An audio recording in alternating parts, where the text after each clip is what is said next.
करना चाहता हूं, मायावती को आपसे डर क्यों लगता है और उनको सिक्योरिटी थ्रेट क्यों है आपसे?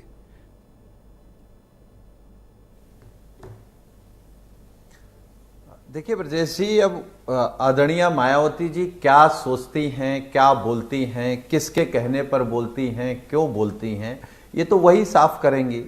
जहां तक सवाल समाजवादी पार्टी का है, हमारे नेता माननीय अखिलेश यादव जी का है, उन्होंने बड़े मन से उनके साथ गठबंधन किया था, उनको अपना बड़ा माना था। और 19 में आप याद करिए, पूरे देश में समाजवादी पार्टी इकलौती पार्टी थी जो ये कह रही थी कि हम चाहते हैं कि दिल्ली में दलित प्रधानमंत्री बने। हम लोग तो उनको प्रधानमंत्री के रूप में चेहरा बना करके 19 में लड़ाई लड़ रहे थे। और गठबंधन हुआ, गठबंधन आदरणीय मायावती जी ने खत्म किया, लेकिन आज तक समाजवादी पार्टी के हमारे नेता माननीय अखिलेश यादव जी ने या समाजवादी पार्टी के किसी नेता, किसी वर्कर ने आदरणीय मायावती जी के खिलाफ, बीएसपी के खिलाफ कोई शब्द नहीं बोले। आपकी पार्टी के अध्यक्ष ने आजमगढ़ के एक स्टेटमेंट दिया था, उन्होंने कहा कि चुनाव के बाद मायावती किधर जाएंगी ये भरोसा कौन दिलाएगा। क्या ये तंज नहीं था? क्या ये मायावती को उकसाने वाला बयान नहीं था?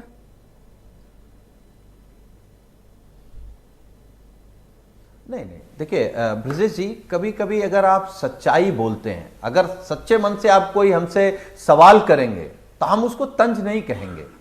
राजनीति में विश्वसनीयता बड़ी चीज है। समाजवादी पार्टी सत्ता में आए, सत्ता में ना आए, हमारा अच्छा वक्त आए, बुरा वक्त आए, लेकिन हम भारतीय जनता पार्टी के साथ नहीं खड़े हो सकते। समाजवादी पार्टी भारतीय जनता पार्टी के साथ नहीं खड़ी हो सकती, यह सच्चाई है। तो क्या इस तरीके की कोई सच्चाई आदरणीय बहन जी के साथ है? जब पूरी पार्टी हमारी कह रही है, पूरा देश इस बात को लेकर के चिंतित है कि संविधान खतरे में है, लोकतंत्र खतरे में है। जो सपना बाबा साहब ने देखा था, जो संविधान बाबा साहब ने दिया है, उस पर अगर सबसे ज्यादा चोट कोई पहुंचा रहा है तो भारतीय जनता पार्टी की सरकार है। आप लोग तो मिलकर चुनाव लड़े थे 2019 में, पारिवारिक रिश्ते बताए जा रहे थे, साथ उठना बैठना खाना हो रहा था। अखिलेश यादव की पत्नी को मायावती अपनी बहू बताती थी। ऐसा क्या हो गया कि परिवार में एक दूसरे के इतने जानी दुश्मन बन गए? देखिए ब्रजेश जी, हम जो आप सवाल कर रहे हैं उसका जवाब मैंने शुरू में दिया कि वो हमारी बड़ी थी, बड़ी हैं, हमारे नेता उनका सम्मान करते हैं। उसी सम्मान में तो हमारे पार्टी ने, नेता ने कहा कि हमें कुछ नहीं बोलना। और आदरणीय डिंपल यादव जी का भी बयान आया, उन्होंने कहा कि हमें आदरणीय बहन जी के मामले में कोई बात नहीं करनी है या हमें उन पर। कांग्रेस के महासचिव और उत्तर प्रदेश के प्रभारी अविनाश पांडे कल लखनऊ में थे।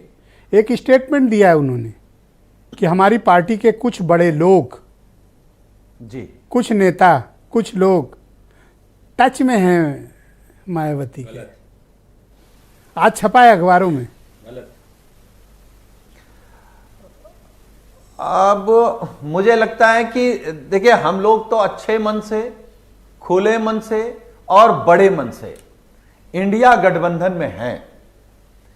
अब आप जिसका जिक्र कर रहे हैं, मुझे लगता है उस पार्टी के प्रवक्ता बैठे हैं, वो अपनी बात साफ करेंगे। वो किसको टच में, क्या कांग्रेस आपको बार बार उकसाने की कार्रवाई करती है? या कौन उनको टच में रखता है या उनको टच में नहीं रखता है? जी, कांग्रेस आपको उकसाती है बार बार? जी, उकसाती है बार बार? नहीं, कांग्रेस क्यों उकसाएगी?